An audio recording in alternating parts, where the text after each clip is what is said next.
The moment she stepped into the first-class cabin of Liberty Skies Flight 761, the air changed. Conversations faded, eyes turned, and then laughter. Not loud, not rowdy, worse. It was the kind of laughter that curled at the edges of lips, that carried smugness instead of joy. There she was, a woman in worn loafers, a simple navy blue dress with creases near the hem, and a soft canvas handbag slung over her shoulder. No pearls, no designer heels, no diamond-studded sunglasses perched on her head, just quiet dignity. She clutched a boarding pass, first class, but to the others in the cabin, it looked like a mistake. "Ma'am, I think you've taken a wrong turn," the head flight attendant said, stepping directly in her path. Her name badge read Angela Fields, her red lipstick as sharp as her tone. A hush fell over the plush leather cabin as the words hung in the air. The simple woman, 43-year-old Elaine Carter, looked up, her expression calm but resolute. "This is seat 2A, she said gently, extending her boarding pass. Angela didn't even take it at first. "I'm afraid this section is reserved for our first-class guests," she said, her voice loud enough for half the cabin to hear. Her eyes traveled down Elaine's modest attire again. There must be some confusion. From the window seat nearby, a man in a blazer and Rolex chuckled under his breath. "Every week now," he murmured to his wife, "Coach keeps creeping forward." Elaine said nothing. She had flown Liberty Skies dozens of times in her life, but today was different.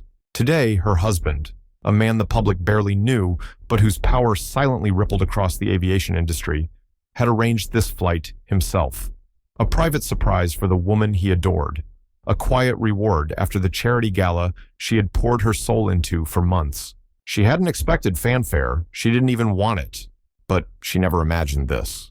Angela finally snatched the ticket from her fingers with two perfectly manicured nails, as if it might dirty her hands. And then came the line that would set everything ablaze. "I'll see if there's space in economy," Angela said with a syrupy smile. "You'll be more comfortable there, dear." She didn't know. She didn't know who this woman was, but she was about to. Elaine Carter wasn't born into wealth. She wasn't molded by elite universities or raised in gated neighborhoods where chauffeurs replaced carpools. She was raised in Des Moines, Iowa, the daughter of a schoolteacher and a mechanic. Her life was quiet, grounded, and full of values that couldn't be bought: kindness, resilience, and humility. At 18, she'd left home with a suitcase, a dream, and a job offer from Liberty Skies, then just a rising airline, to work as a flight attendant. It wasn't glamorous. The hours were long, the pay modest. But to Elaine, the sky was freedom. She worked every shift with grace. She handled crying children, panicked passengers, and difficult executives with the same steady calm. She never sought praise, but her name became known within the company for one simple reason: she cared. When a co-pilot had a heart attack mid-flight, it was Elaine who noticed the signs. She radioed the cockpit, summoned medics, and kept passengers calm during an emergency landing that saved 146 lives. Her commendation, quietly tucked in a drawer at home. She'd never mentioned it. It was on a delayed red-eye to Denver that she first met David Carter, a quiet, unshaven man in jeans and a hoodie who offered to help load her heavy catering tray. She had no idea he was the founder and majority owner of the airline she worked for. And he had no idea that the woman who handed him his orange juice and called him sir was about to change his life forever. Their romance had been private, steady, and beautifully normal. Even after their wedding, Elaine insisted on keeping a low profile. She didn't want the spotlight, didn't want a security team or designer dresses. And David, a man who hated press, adored her all the more for it. Even as her name slowly appeared beside his on foundation letters, charitable trusts, and property deeds, Elaine kept her life simple.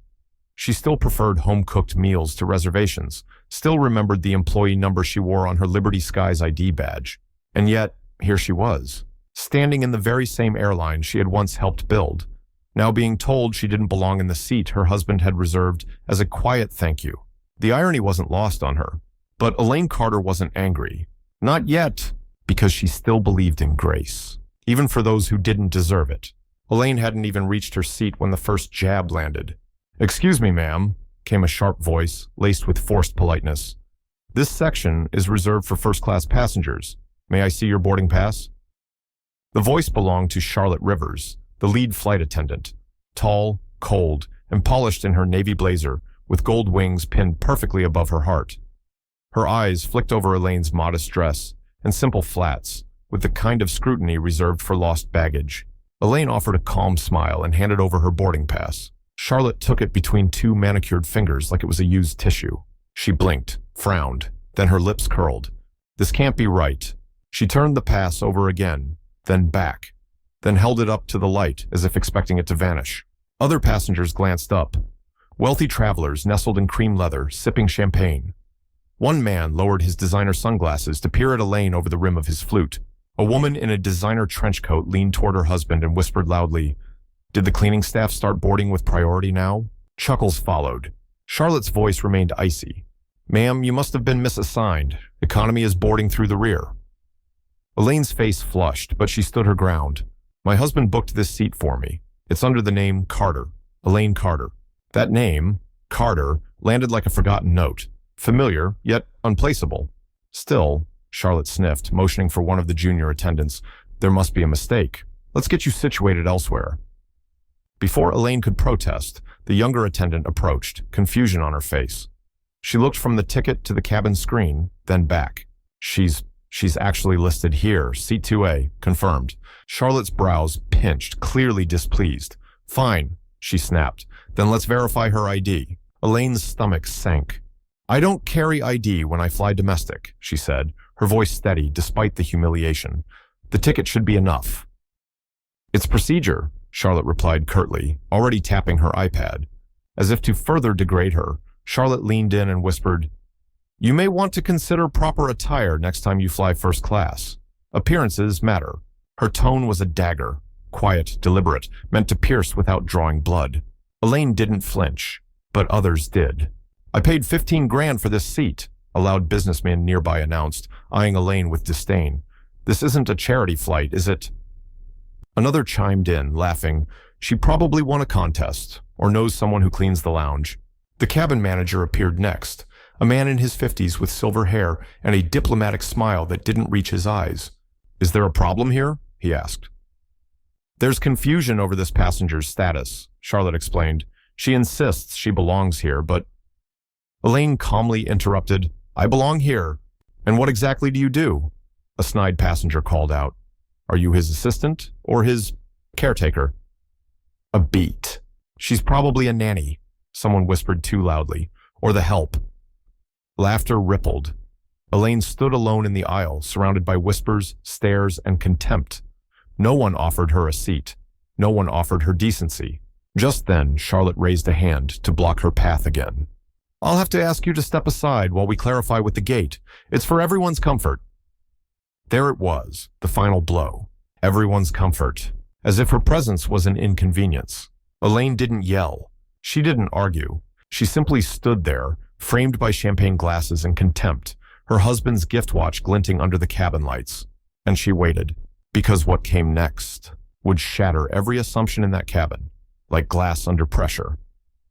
The first-class cabin had just begun to settle back into its smug rhythm when the aircraft door reopened with a muted hiss. No one paid attention at first, just another late passenger, perhaps.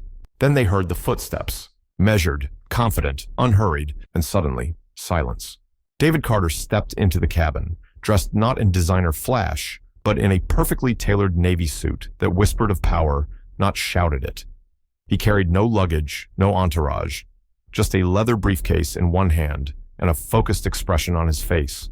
But his eyes, sharp, gray, and impossible to ignore, scanned the room like a CEO walking into his own boardroom, because he was. As soon as Charlotte turned and saw him, the color drained from her face. David's gaze landed on Elaine, still standing, still being blocked from her seat. His jaw clenched, just for a moment. Then he moved. Each step down the aisle tightened the air in the cabin. Passengers who had mocked Elaine minutes earlier now shifted uncomfortably in their seats, suddenly aware of their voices, their laughter, their judgments.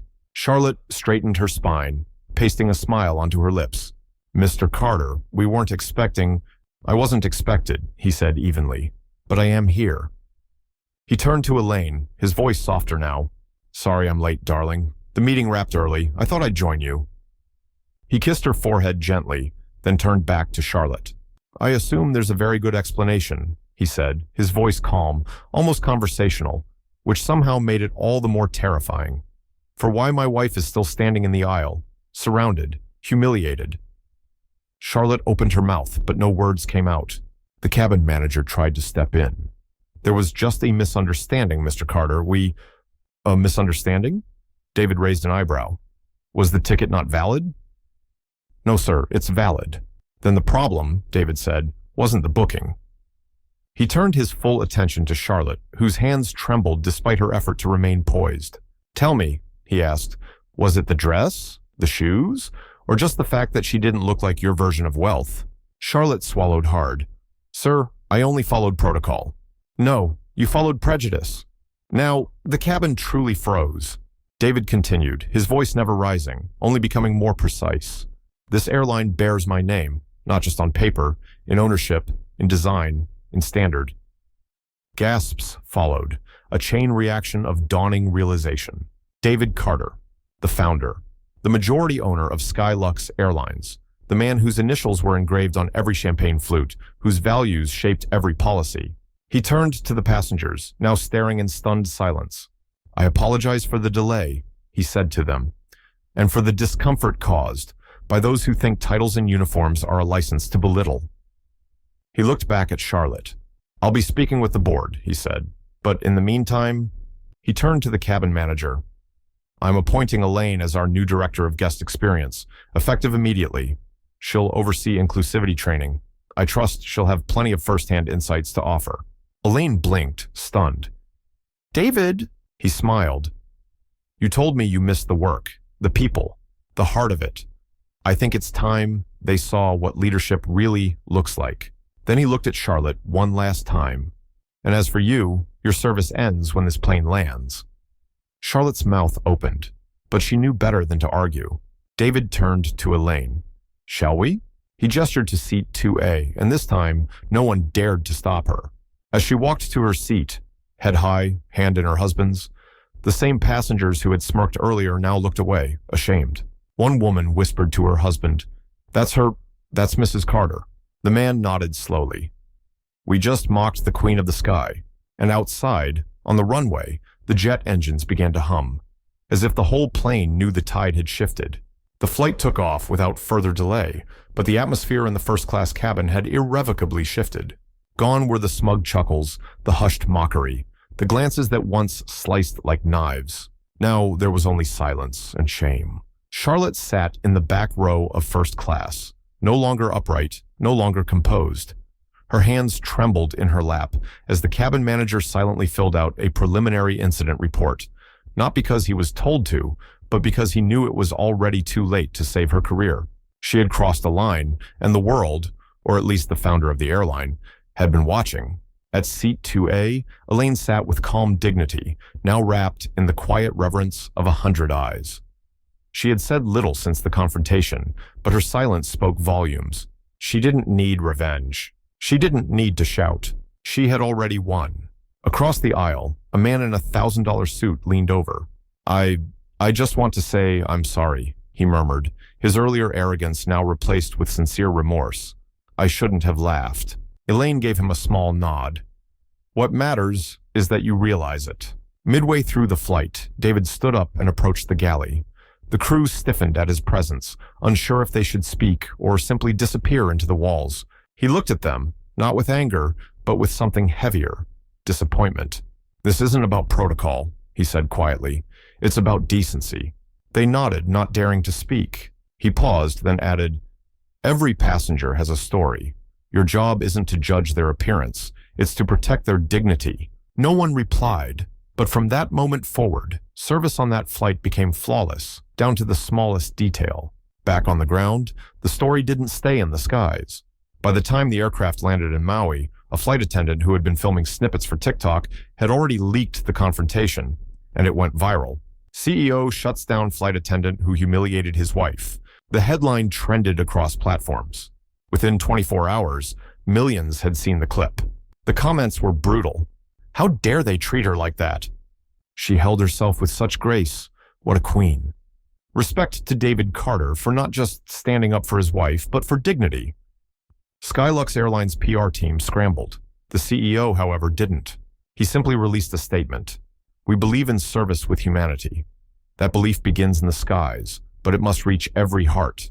No one should ever be judged by their appearance, least of all by those trusted to welcome them.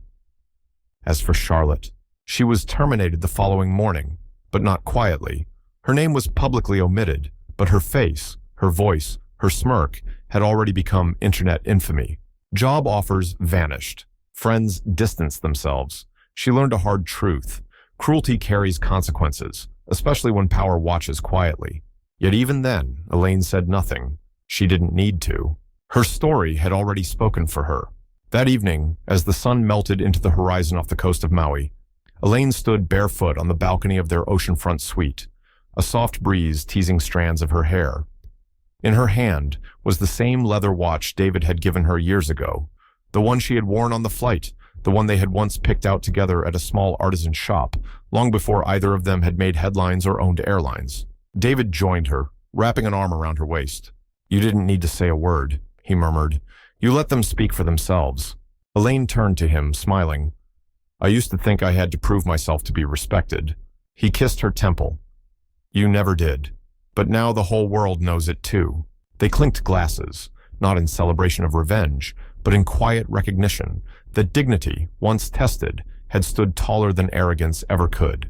The next morning, David announced a new initiative at Skylux Airlines, the Carter Compassion Program, a mandatory training and scholarship fund focused on customer respect, anti-discrimination, and inclusive hiring. And it would be led by none other than Elaine herself. Not as Mrs. Carter, but as Director of Passenger Experience and Empathy Training. When asked by a reporter why she agreed to take the role, Elaine simply said, because no one should ever feel invisible in the very space that's meant to carry them forward. Have you ever been underestimated? Judged by your clothes, your skin, or your silence? Elaine's story isn't just about luxury cabins or last names. It's about all of us, and how quick we are to assume, how slow we sometimes are to see. So the next time you pass someone who doesn't quite look the part, stop, look again. And remember, the most extraordinary people often walk among us in the most unassuming ways. If this story touched your heart, please share it with someone who needs a reminder that kindness still matters, and that dignity, once challenged, can rise even higher. Let us know in the comments, have you ever been mistaken for less? And where in the world are you watching from? Until next time, may we all remember, appearances fade, but respect, that never goes out of style. This story is a work of fiction created for entertainment and inspirational purposes. All characters, events, and scenarios depicted, including the portrayal of Horizon Airlines, its staff, and passengers, are entirely imaginary and do not reflect real individuals, organizations, or incidents. Any resemblance to actual persons, living or deceased, or to real companies, events, or locales is purely coincidental. The narrative aims to highlight themes of dignity, respect, and the consequences of prejudice, but it is not intended to represent factual occurrences or endorse any specific actions or outcomes. Viewer discretion is advised, and we encourage audiences to approach the story as a fictional exploration of human values and social dynamics,